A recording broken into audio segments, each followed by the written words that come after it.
السلام عليكم ورحمة الله وبركاته. الحمد لله والصلاة والسلام على رسول الله وعلى آله وأصحابه أجمعين. اتقوا الله بعد.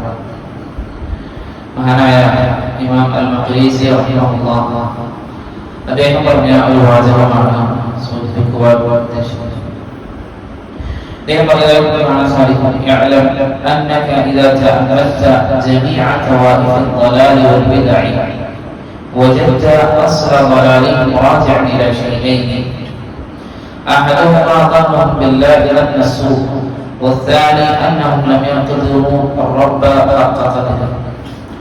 അദ്ദേഹം പറയാൻ സാധിക്കും: "യഅലം അന്നക ഇദാ തഅമ്മൽത", നീ ഒന്ന് ആലോചിച്ച് നോക്കിയാൽ, ജമീഅ തവാഇഫ് الضلال والبدع, എല്ലാ വിദഅത്തിന്റെയും വഴികേടിന്റെയും ശബ്ദങ്ങളെ സംബന്ധിച്ച് നീ ഒന്ന് ചിന്തിച്ചു നോക്കുകയാണെങ്കിൽ, വജദത അസ്ഹാബ ളാലിൻ റാജിഅൻ ഇലാ ശൈഇൻ, അവരുടെയൊക്കെ ദലാലത്തിന്റെ, അവരുടെയൊക്കെ വഴികേടിന്റെ അടിസ്ഥാനപരമായ കാരണം രണ്ട് കാര്യങ്ങളിലേക്കാണ് മടങ്ങുന്നത് എന്ന് എനിക്ക് കാണുവാൻ സാധിക്കും. അഹദുഹുമ, അതിൽ ഒന്ന് എന്ന് പറഞ്ഞാൽ ളന്നഹും ബില്ലാഹി ളന്ന സ്സൂഇ ളന്ന സ്സൂഇ, ഒന്നാമത്തെ കാര്യം അല്ലാഹു സുബ്ഹാനഹു വ തആലയെ സംബന്ധിച്ച് ഏറ്റവും മോശമായ വിചാരം അവർ വെച്ച് പുലർത്തി എന്നാണ്. നമുക്കറിയാം, ഖവാരിജുകളായ ആളുകൾ അവർ അല്ലാഹു സുബ്ഹാനഹു വ തആലയെ പറ്റി വളരെ മോശമായി കൊണ്ടാണ് വിചാരം പുലർത്തിയത്. എന്ന് പറഞ്ഞാൽ ഒരു ഹറാം ചെയ്താൽ പോലും അല്ലാഹു സുബ്ഹാനഹു വ തആലയുടെ വിധത്തിൽ നിന്ന് ഇസ്ലാമിൽ നിന്ന് പുറത്തു പോകും. ഒരു ഹറാം ഒരാൾ ചെയ്തു കഴിഞ്ഞാൽ അയാൾ ഇസ്ലാമിൽ നിന്ന് പുറത്തുപോയി. ചില സംഘങ്ങൾ തീർച്ചയായിട്ടും പോലെയുള്ള സംഘങ്ങൾ എന്ന് പറഞ്ഞാൽ അല്ലാഹു സുബ്ഹാനഹു വ തആല നമ്മൾ എന്ത് തിന്മ ചെയ്തു കഴിഞ്ഞാലും, എന്ത് വൃത്തികേടുകൾ നമ്മൾ ചെയ്തു കഴിഞ്ഞാലും അല്ലാഹു അതൊന്നും ശിക്ഷിക്കൂല. അല്ലാഹുവിനെ സംബന്ധിച്ചിട്ടുള്ള മോശമായ വിചാരമാണ് അവരെയൊക്കെ പേടിപ്പിച്ചത് എന്ന്. രണ്ടാമത്തെ കാര്യം അന്നഹും ലം യഖ്ദിറു റബ്ബ ഹഖ ഖദ്രിഹി, അല്ലാഹു സുബ്ഹാനഹു വ തആലയെ മനസ്സിലാക്കേണ്ട രൂപത്തിൽ അവർ മനസ്സിലാക്കിയില്ല എന്ന്. നമുക്കറിയാം, അല്ലാഹു അല്ലാത്തവരോട് പ്രാർത്ഥിക്കുന്നവരുടെയൊക്കെ അവസ്ഥ, അല്ലാഹു അല്ലാത്തവരോട് പ്രാർത്ഥിക്കുന്നതിന് പല ന്യായീകരണങ്ങളും അവർ പറയാറില്ല.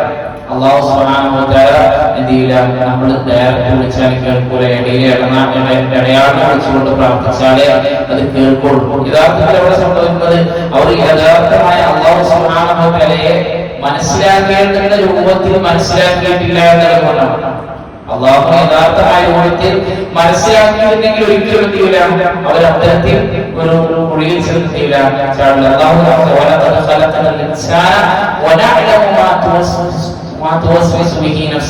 മനുഷ്യരെ ഞാനാണ് സൃഷ്ടിച്ചത്, അവരുടെ ഹൃദയം എന്താണ് മന്ത്രിച്ചുകൊണ്ടിരിക്കുന്നത് എന്ന് പോലും അല്ലാഹു സുബ്ഹാനഹു വ തആല വളരെ കൃത്യമായിട്ട് ചെയ്യുന്നുണ്ട്, മനസ്സിലാക്കുകയും അറിയുകയും ഒക്കെ ചെയ്യുന്നുണ്ട്. ഒരു മനുഷ്യൻ ദുആ ചെയ്യുകയാണെങ്കിൽ, അല്ലാഹു സുബ്ഹാനഹു വ തആല ദുആ ചെയ്യുകയാണെങ്കിൽ അവൻ ഉത്തരം നൽകുന്ന ഒരുപാട് ആയാത്തുകളിലൂടെ റഹ്മാനായ റബ്ബ് പഠിപ്പിച്ചിട്ടുണ്ട്. ഈ രണ്ട് കാര്യങ്ങളാണ് അല്ലാഹു സുബ്ഹാനഹു വ തആലയെ പറ്റി ഏറ്റവും നല്ലത് എന്ന് വിചാരിക്കുക. മോശം വിചാരിച്ചു കഴിഞ്ഞാൽ അത് നമ്മുടെ മലാലത്തിലേക്ക്, വിദഅത്തിലേക്കുമാണ് കൊണ്ടെത്തിക്കുക.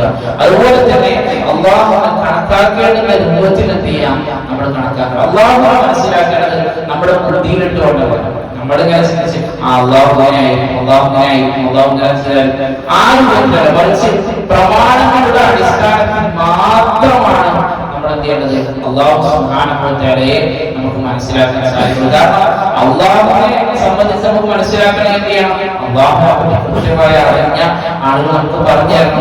അത് റസൂൽ സല്ലല്ലാഹു അലൈഹി വസല്ലം തങ്ങളാണ്. ആ നബികളിൽ നിന്നും വന്നിട്ടുള്ളതായ ഹദീസുകളിൽ നിന്നും മറ്റുമൊക്കെയാണ് നമ്മൾ അല്ലാഹു സുബ്ഹാനഹു വ തആലയെ മനസ്സിലാക്കുന്നത്. അല്ലാതെ നമ്മൾ ഒരിക്കലും ചെയ്യാൻ പാടില്ല, നമ്മുടെ ചിന്ത വെച്ചുകൊണ്ട് ചെയ്യാൻ പാടില്ല. മനസ്സിലാക്കാൻ പല ആളുകളും അത്തരത്തിലെത്തിയാറില്ല, ചിന്തിക്കാറില്ല.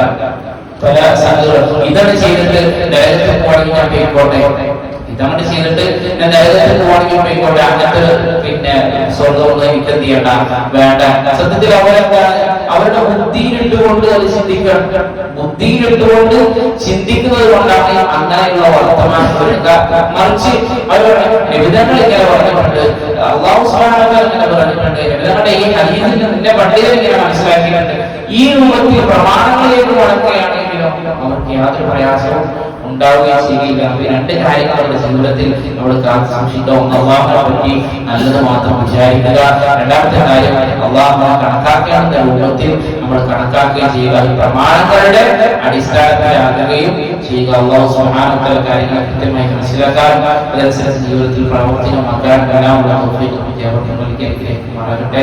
സുബ്ഹാനല്ലാഹി വബിഹംദിഹി അഷ്ഹദു അൻ ലാ ഇലാഹ ഇല്ലാ അൻത അസ്തഗ്ഫിറുക വ അത്തൂബു ഇലൈക്. അസ്സലാമു അലൈക്കും വറഹ്മത്തുള്ളാഹി വബറകാതുഹു.